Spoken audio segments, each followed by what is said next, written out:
Kaks hiidlast ja kaks risti inimest. Ei Saaremaalt loodan tihti head, kuid Juhan on vembumees läbi ja läbi. Nüüd tasuks talle juttu vestma pean, sest muidu Pihla kõrtsile jääks häbi.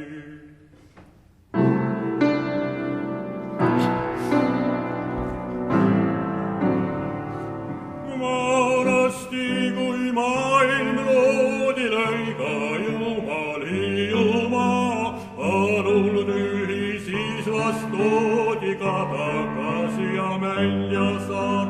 Vaatas Jumal ikka paljas, nõnda küll ei lähe see. Ja siis enda tarvis naljaks vorpis valmis hiidlase. Mehel olid vembud veres, pilke laulud keele peal, sest et saarel keset mere kuuldus ainult linnulaul.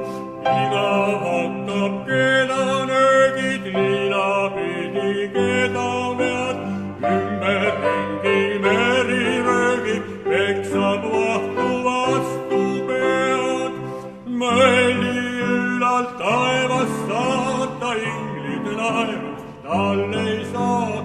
Ja siis ühel päeval vaata, Jumal lõigi saare